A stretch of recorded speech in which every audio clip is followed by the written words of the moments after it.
Hello, welcome to another Looney Tunes review video. If you are new to the channel, make sure you subscribe to follow my journey to review all 1000 classic Looney Tunes shorts and give this video a like as well. So this is a review for Pizzicato Pussycat, and with me today, I don't have the Pizzicato Pussycat, but I've got the Pizzicato Puppy Dog, my good friend Manny Cruz, the 2D tenor. Say hi. Thank you, sir. It's a pleasure to be here, sir. Thank you. So that's your real accent, so you just do the whole New Jersey thing to pick up a woman, I suppose. Oh, I will, sir. Thank you, sir. Nah, I'm a Jersey dog. What are you talking about? So a few bits of info to get underway. So as mentioned, this is Pizzicato Pussycat, released on the 1st of January 1955. So it's a brand new year for both Looney Tunes and this channel. It's the 728th in the series and it's directed by Friz Freleng. You can find this on the Looney Tunes Golden Collection Volume 4 DVD set, and I have a link below to that set, and a high definition version is out there on streaming services, just hasn't made its way on disc as far as I'm aware. It's not on YouTube unless Warner Brothers themselves choose to upload it, as it is a copyrighted cartoon. But in case you haven't seen this one, it's pretty straightforward. So you have a suburban couple, Mr. and Mrs. Jones. They're puzzled by where this piano music's coming from, or at least it's Mrs. Jones that's puzzled at first. We then see that it's a mouse, and the mouse can play the piano really well. So the cat catches the mouse pleads, "Hey, I'm actually a great piano player." Sure enough, the mouse is excellent at playing the piano, and now the couple, Mr. and Mrs. Jones, hear the piano. They go and they see that it's their cat that can play the piano. Well, not really, he's just pretending, and yeah, there's a whole lot of misunderstandings that go all throughout the short. Trivia-wise, there's not really much, although what's interesting is that if you look at the designs of Mr. and Mrs. Jones, they look very similar to John and Ethel from Goo Goo Goliath, so they just reused the character models. Why they're not the same characters, I don't know, or maybe they are, they just forgot the names. Friz is probably like, who cares? No one's gonna know. No one will ever know. Exactly.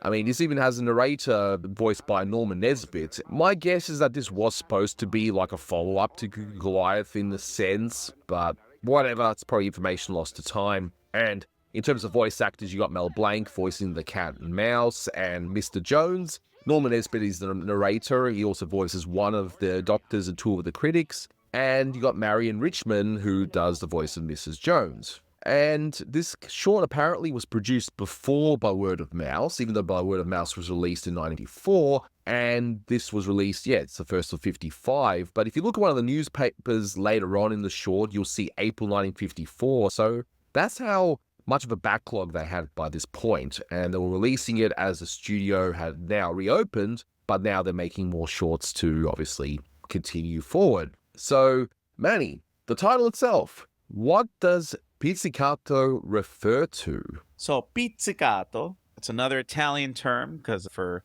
many of us in the music world, it doesn't matter what part of the world you come from, Italian seems to be the standard language and terminology for music. Words like piano, forte, legato, staccato, pizzicato, arco, several instruments, for example, trombone. The trombone is an Italian word. Another language we use is French, the celeste. That's the instrument that you hear in the Dance of the Sugar Plum Fairy. So we use a lot of different words in different languages, but mainly Italian. As for pizzicato itself, it refers to the plucking of the strings. And what I love so beautifully in this cartoon is that during the opening titles, I'm going to jump ahead a little bit, but in the opening titles, it's an original piece by Milt Franklin, and you actually hear the music being played pizzicato, or the strings are being plucked.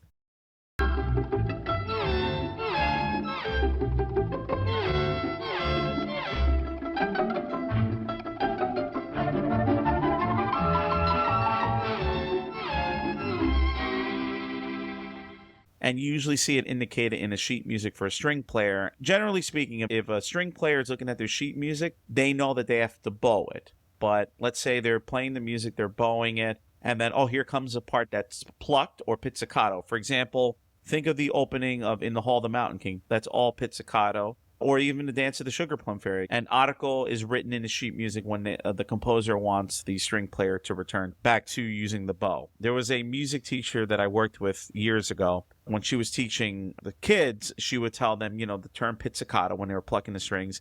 Or instead, she would say pizza taco. And I actually kind of like that version of it. She's like, all right, pizzicato. All right, pizza taco, pizzicato. And I'm like, hey, if it gets a point across and if it makes you hungry, I say go for it. Maybe I might get into a little rant here, but it's just like sometimes it irks me, like when I'm watching a cartoon or whatever, and there's like a musical term or something that's said and it's not used correctly. For example, one thing that drives me up a wall, and I'll probably mention it again if I do the commentary for Showbiz Bugs, when Daffy tells the conductor, he says, "Maestro, play this little thing, E flat major, please." And then they start playing the music, and it's not the same key. It's in the key of B flat major. And I'm like, "Music, maestro, please. E flat from the top."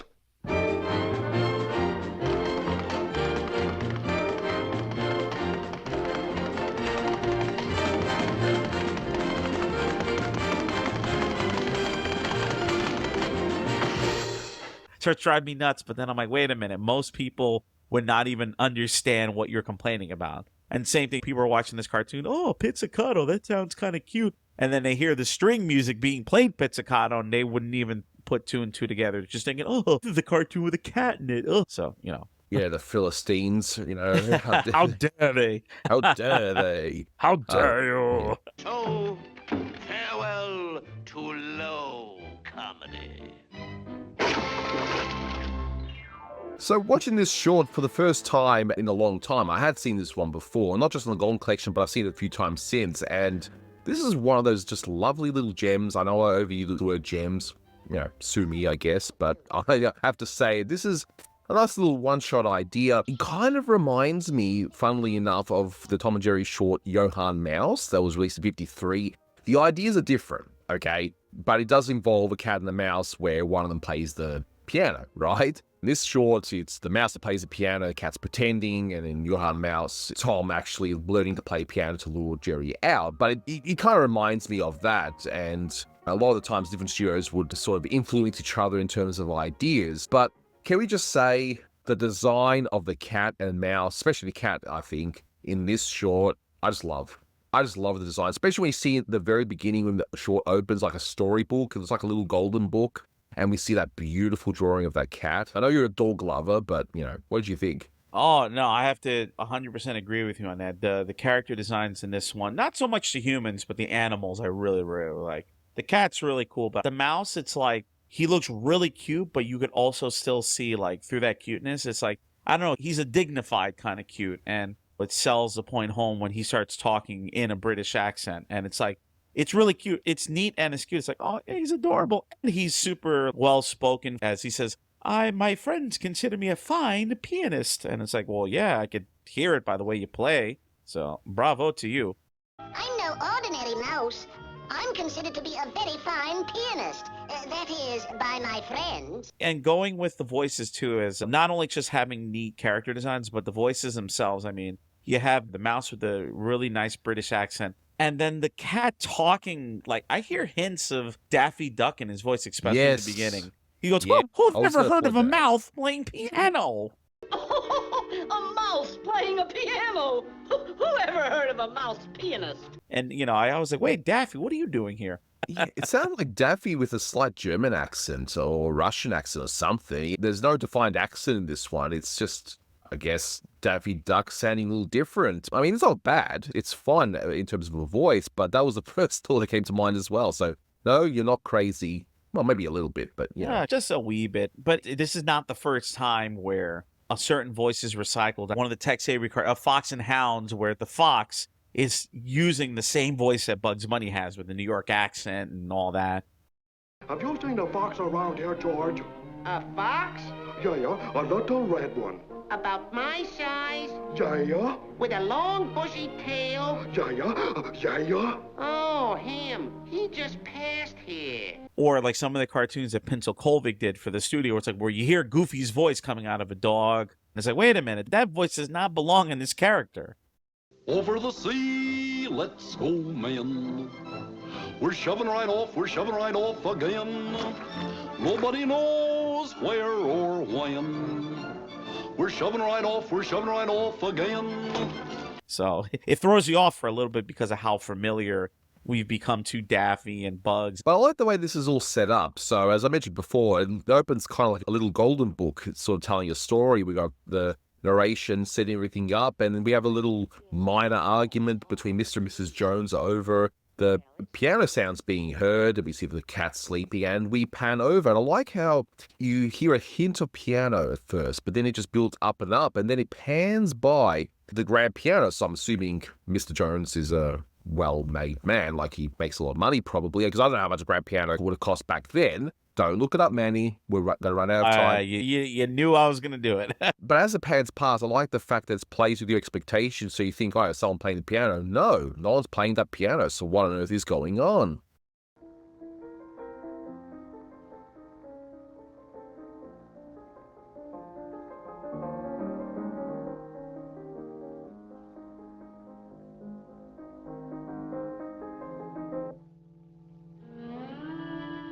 So we go to the mouse hole, and we see the mouse pop out and stealing the sheet music.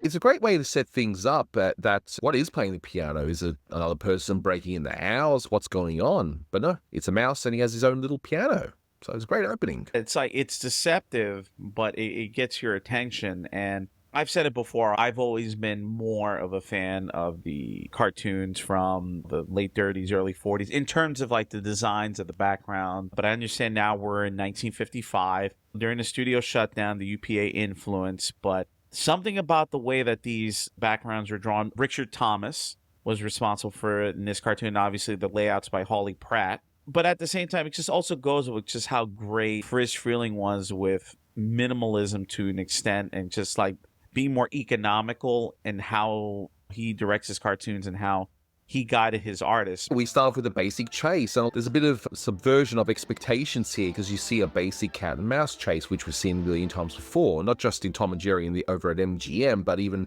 Friz himself, Sylvester and Tweety. I know Tweety's a bird, I know, but you see a lot of cat and something else chases. But sure enough, the cat is clearly superior here, because this mouse, I guess, is a bit of a nerd, or how do you say nerd? Nerd. Oh my God. Yeah, well, I was definitely thinking the same thing. He plays piano. He wears glasses. I'm like, this guy, he was a nerd before nerd was a word. And the other cartoon I saw for today, Feather Dust, I was like, all I'm seeing is just nothing but stereotypical nerds. This guy, all he does is play piano, and the other guy is a scientific genius. It's just like, nerds. I like the fact that we do see a bit of foreshadowing where the glasses have fallen off and it's kicked underneath, and of course the mouse is completely blind. The cat gives the glasses back, but that establishes later on the payoff with what happens to his glasses and how things change later on. So it's a nice little setup. I mean, technically they didn't have to do this, but it's a nice little touch. It makes things a bit more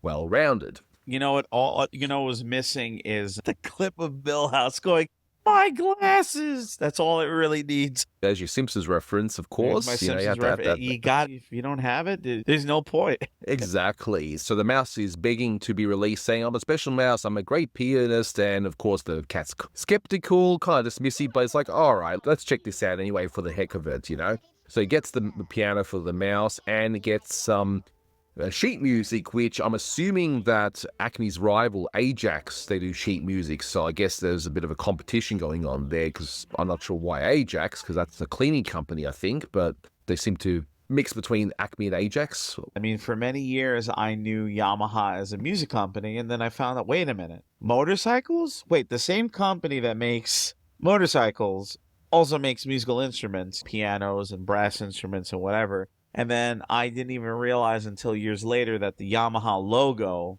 is made up of tuning forks. So, yeah. Hey, Ajax, 1 minute they do sheet music and then they do cleaning products. The cat is making the mouse play, and he says, all right, Patermowski, start playing. Okay, Patermowski, play. Or something like that. And that is a reference to, I'm probably going to butcher his name, but Ignacy Paderewski. And he's been caricatured and referenced in other cartoons before. He was a famous Polish pianist and composer. And he actually passed away 14 years before this cartoon was produced. But I guess he was still a relatively well-known pop culture icon that, his name, the Patermowski reference would have been well received by the audience. So the cat is quite stunned because the mouse plays a certain piece of music. So I think we'll discuss some of the pieces being played as we go along rather than at the end. So backtracking just a little bit. So before that, you hear meow. Is that right? Indeed.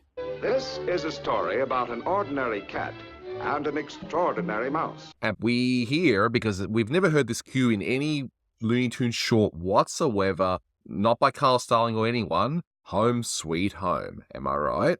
Completely original, never done before. Occupied by an ordinary couple, Mr. and Mrs. Jones.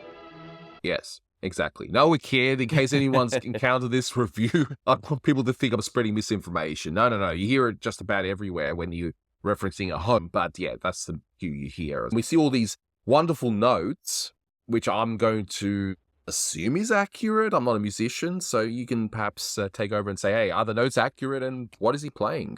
I'm highly doubt that that sheet music does not look correct at all. It's in the wrong key. The notes are drawn the wrong way. But the song itself now, I was always under the assumption that it was pronounced a certain way. So it is a piece of music by Franz Liszt. Never heard of him. Wrong number. Liebesträume.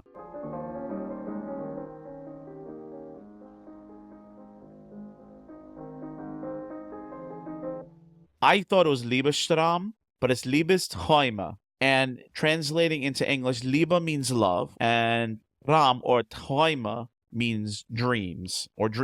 So literally the song is Love Dreams or Dreams of Love. And it's one of 3 solo piano nocturnes that was composed by Franz Liszt, who, again, we never heard of him, wrong number. And when I was rewatching the cartoon, I was listening. I was like, oh, man, I love this piece of music, Liebesträume. Beautiful piece of music. I was kicking myself. I was like, oh my God, I should know the name of this song. Like, it's one of my favorite piano pieces, and it's blank in my head. What a really nice choice to use. Because the music itself, it's a very lyrical, beautiful piece. It's literally talking about, being in love in your dreams. What I really like what they did was it started off really soft, and as it got closer and closer to the mouse hole, that's when you started hearing it more prominently. But yeah, the sheet music itself, not accurate at all. Now, when he's outside of the hole, he starts playing the minute waltz, It's a really fast piece of music. And that was written by Frederick Chopin, or Chopin, as people like to pronounce his last name.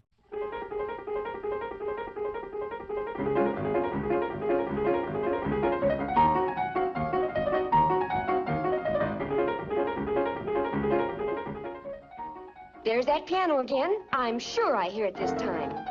I don't think she's kidding.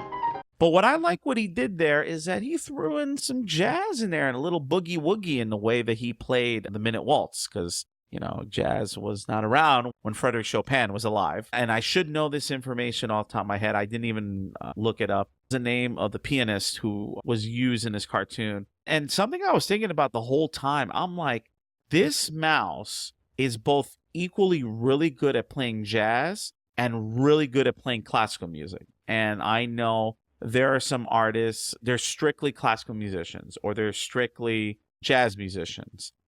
And I think of somebody like Wynton Marsalis, a trumpet player. He's a jazz musician, but he's also really good at playing classical repertoire. And it's not easy going between the different styles. My training is in classical music, and I do like a lot of classical choral music and solo singing, but the times that I have delved into jazz or when I do salsa music, it's like kind of working another side of your brain.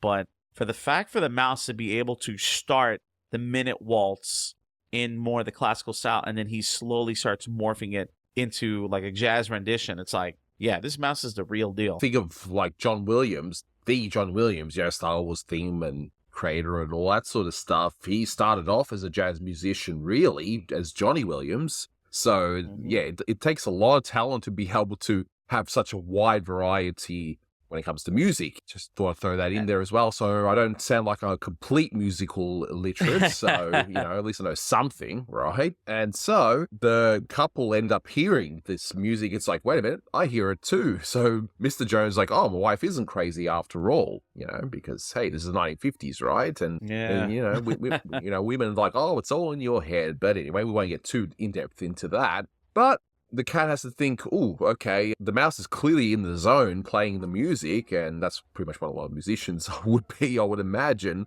especially playing such a piece like that. So the cat quickly thinks, oh yeah, put him in the grand piano, and the cat just pretends to play, even though it looks so obviously fake. Nah, the Joneses think that, oh, our cat's got talent, and Mrs. Jones somehow has the number for the press. She just happens to know their number, I guess. But it's a great way to set things up. We get everything we need to know in the first couple of minutes, and we set up a great premise for a great short. So the cat promises to spare the mouse if the mouse does what he tells him to do, which is, of course, the cat now pretending to be this master piano player. United Press? All right, Mouse. I'll spare you, but you gotta do as I tell you. Oh, yes, sir, I will, sir. Thank you, sir. I've already mentioned the newspaper date being April 3rd, 1954, and I like to look at these newspaper things to see if there's any funny puns or whatever. Nothing really here. Looks like the article that's in there was just pasted for maybe Warner Club News or something like that. Not sure where it's from, but if you have a better idea, definitely let me know in the comments. But I love how the doctors examine this cat's brain, which, as a dog lover, I'm sure you got a chuckle out of it. It's like, yeah, cats have got peanuts for brains. So the designs of these doctors just so typical, and it's like, why would this even be a big thing anyway, the way that they're examining the brain like that? I don't know. But anyway. Looks like just an ordinary house cat to me. I don't understand it. This is our genius. It gets the story point across, but the next bit, I think that you would have gotten a big chuckle out of it, and most people today probably wouldn't be aware of the reference here, but Leopold Stabowski instead of Leopold Stokowski. So is this the evil version or something? Like to stab people or something? I don't know. Like, Yeah, I was looking at it, the poster that they have outside of the concert hall. I was like, yikes, Stabowski or whatever it was. I was like, if you make a horror movie version of Leopold, and he's coming at you like using his, well, he doesn't use a baton, but pretend that he had a baton and he was going to stab you with it. So yeah, kind of grim on the pun. Well, is Leopold Stokowski in the public domain yet? I mean, I suppose once he is, people can make horror movie versions like they do with everything else that goes to the public domain. But anyway, but in case people are wondering, yes, if you've seen Fantasia, you've seen Leopold Stokowski. He was a famous conductor, and of course, he was referenced in The Wonderful Long-Haired Hare. So it was pretty famous. So for him to be cancelled like this, and we got this cat, which you would have thought they would have tested this out beforehand, but anyway, whatever, you just go with it. I suppose it's only a 6-minute long cartoon after all. But I love the design of this hall. You've been in quite a few halls like that. Does this resemble any hall you've been to, or is it just a generic thing? No, it's pretty accurate. I mean, actually, funny that you say that, because I was in a theater a few days ago. I went to see The Nutcracker in the David Koch Theater in Lincoln Center. And when I was watching this cartoon, I was like, oh, yeah, because I was high up. I was actually literally at the highest level of inside the theater because it was the cheapest tickets, and it was still pretty expensive. So, and I've been in other places. I mean, I've been to theaters in New York and New Jersey and different parts of the country, in Texas and California. And I've been to, when I went to Russia, I was inside a few concert halls. So yeah, it's pretty accurate. It looks beautiful, especially this sort of modern design. And I'm assuming the critics in front, whenever you're performing, you see the same sort of faces in the front critiquing. Oh, with the glower. And then, of course, I couldn't help but laughing. Mel Blanc doing the Italian critic. That's a preposterous. That's a preposterous. I couldn't help but laugh at that part. And Norman Nesbitt, as I mentioned already before, does the other critics. So, yeah, I'm just looking at it going, yeah, that's the same faces that Manny sees whenever he's performing. Just basically, nothing's good enough for these critics anymore. So, yeah, I love the designs of them. Perfect. Because you know what critics always say, right? It stinks. You did not expect to hear a critic reference in this commentary. Yeah. Great show, folks. Very underrated. Definitely is. I love the look of the so-called proud parents sitting in the wings watching their pet being this famous piano-playing superstar now. But I like how no one's noticing that the cat is clearly faking it. He's not even touching the notes or anything, just hovering his hands over the piano keys. Isn't anyone noticing this? What's going on here? But anyway.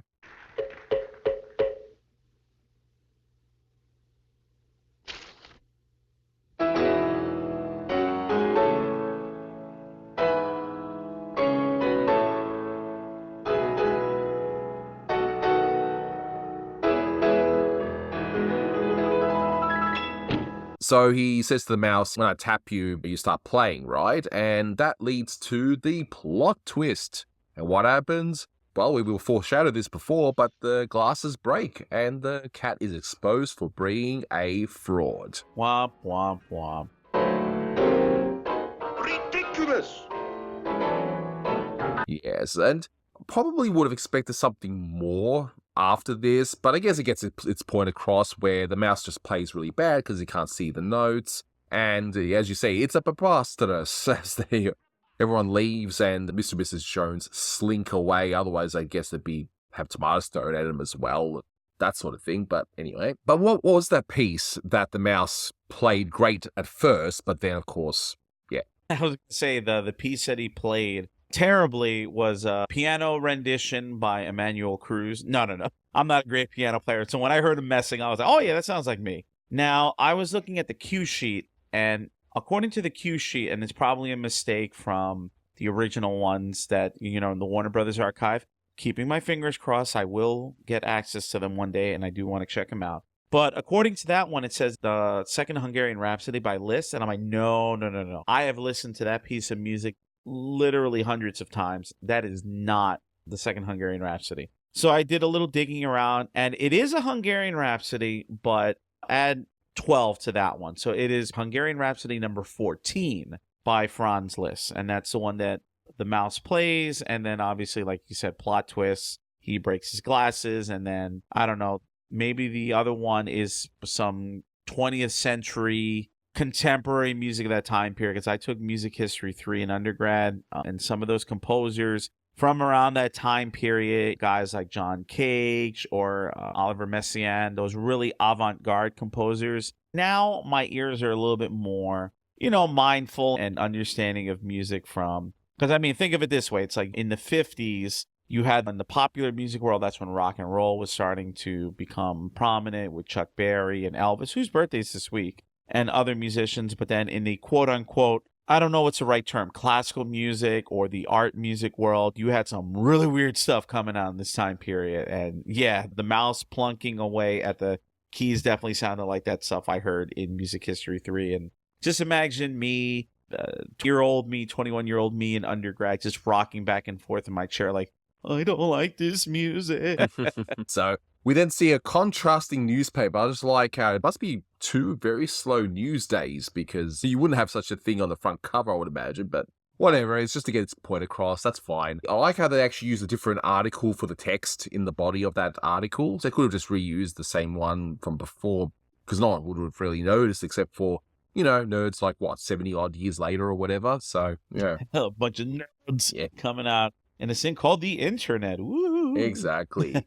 And, we were back to the chase, where it's like, oh, well, I guess I've got to do the cat and mouse thing again. But as the cat discovers, he is actually quite decent at the drums. I guess this is how all drummers realize that they can drum. They just hit things at random and then they get a beat together. It's like, oh, look at me, I'm a drummer. I'm assuming that's how drummers become drummers.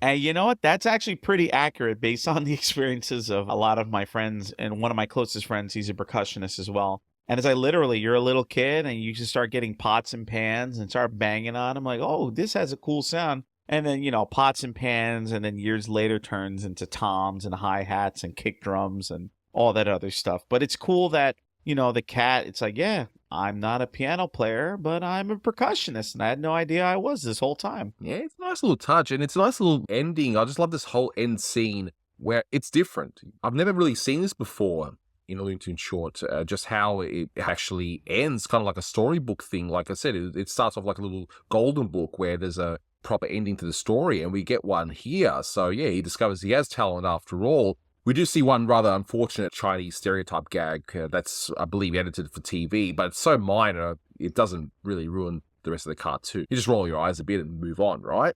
It was censored on Nickelodeon and on ABC in the Bugs Bunny and Tweety show. I never saw this cartoon on Nickelodeon or the Bugs Bunny and Tweety show, despite me always saying I used to watch those 2 compilation shows as a kid, but I don't remember seeing this one back then. I did see this one on Cartoon Network. That was the first time. And I believe that scene was censored at one point, but it is a very minor gag, and it is what it is. product of its time, unfortunately.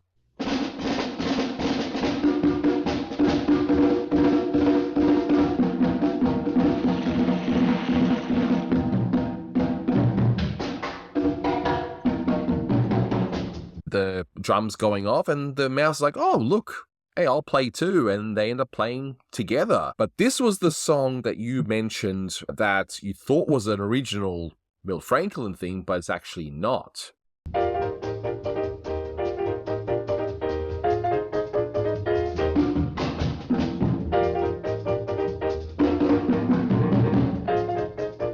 No, this one actually came out in 1928, so it's a piece of music. It's a swing song. It's originally from a Broadway musical called Here's How, and not how like, how are you? It's like someone's last name, Howe. So the name of the song is called Crazy Rhythm, how appropriate for a jazz tune. And the words were written by Irving Caesar and the music by Joseph Meyer and Roger Wolf Kahn. And Joseph Meyer, I believe I've talked about in one of my Manny's Music Time segments. But yeah, it's kind of become like a little bit of a jazz standard. Lots of different artists have covered it. Ben Burney, never talked about him in cartoons. Bing Crosby, Frank Sinatra, Stan Getz, Lionel Hampton, Harry James. Yeah, tons of covers of it. I was listening to, songs from like this time period, the 20s and the 30s. And I heard this and I started hearing bum ba dun dun dun dun dun dun dun dun dun dun, and it was a lot slower than the version in the cartoon. I was like, wait a minute. That sounds familiar. And then I looked it up, Crazy Rhythm. I was like, oh, that's the same song from Pizzicato Pussycat, but it was a lot slower. And it was a version from around that time period, 1928, 1929. But like you said, this is such a cool ending. And one of my favorite endings in any Warner Brothers short was just like, I mean, anything musical is going to catch my attention because, again, I wish I knew who was playing the piano and who was playing percussion in this part, because this duo of percussion and piano, they're absolutely phenomenal. And I just love this ending of this cartoon. And I really like at the end when the cat hits the cymbal. I think they choke it, so he holds it to stop it from vibrating. I love that expression he has on his face when he does that. He's just so happy in that. And they're so talented that they even play the bass elements somehow without there being a third person. But we'll leave it that. Or, we're not going to... Oh, yeah, I forgot about the bass. Yeah. Actually, there is a bass that's right behind the cat. I think you can't see it, but what he's doing, he's using his tail to like, I don't know. But he's only plucking like in the middle as opposed to like using his hands on the fretboard. So I don't know. We go on with the it. neck of the bass. So we go with it. It's fine. Remember, we're two cartoon nerds in our 30s. Oh, sorry. Yeah. You're still in your 30s, right? Two cartoon nerds in our 30s yapping about a cartoon made before both of us were born. There. Exactly. But I like the fact that Mrs. Jones is like, oh, I'll call the press. And Mr. Jones is like, oh, no, we're not going through that again. Even though, ironically, this could actually work. This could actually get them famous because it's not a fraud thing. It's like clear as day. But it's a nice little ending. I know you told me not to do this, but I did it anyway. So I looked up Steinway, so one of the most famous piano companies in the world. And they have a historical listing of how much a Steinway piano would cost. I'm assuming this is a grand piano. So the highest price that I see for a Steinway piano in 1955, the year that this cartoon was released, was $6,900. And according to 2024 figures, I know we're in 2025, but that's the most recent that the calculator goes to. That would cost you $81,000 in 2024 money. And now a brand new piano is going to set you back about $200,000. So yeah, you might as well get several cars spending all that money. Oh dear, that's very expensive. So in terms of rating, I love this one. This one, and I know I overused the word, and I've already said that I've overused the word already earlier in this review, but yes, it is a gem. This is a beautiful little short. Looks like one of those golden story books, those little golden books that you see in the 1950s. I love the vocals of this one. The music, of course, that's the big highlight here. Story, very tight. Gags work fantastic. I mean, sure, I wasn't laughing like really crazy funny like I would say with the Tex Avery short or something like that, but this is not that kind of short. It's just sweet, it's charming, it's fun, and it has a nice story and a great ending. This one gets 9 out of 10. I love it. So, yeah. What would you rate this one? Yeah, I'm going to have to say it's one of my favorite Friz Freleng shorts. When it comes to musical shorts, this is on my short list, of cartoons that I recommend. And then again, this is Friz Freleng. He was the master of musical timing and timing in general when it comes to Warner Brothers cartoons. Can't go wrong. I love this short. It's always great to revisit. 9 out of 10 as well. Yeah, I think that definitely deserves that. And what a way to start 1955 as we go through all these shorts. And yeah, we're going to encounter in 1955 the 750th short. So we'll be 3/4 away in this little, yes, I use the word very loosely there, little journey of mine to review all of the Looney Tunes shorts. So yeah, but that will do it for this one. Thank you so much for watching, guys. And until next time, take care. Who ever heard of two nerds on the internet talking about cartoons?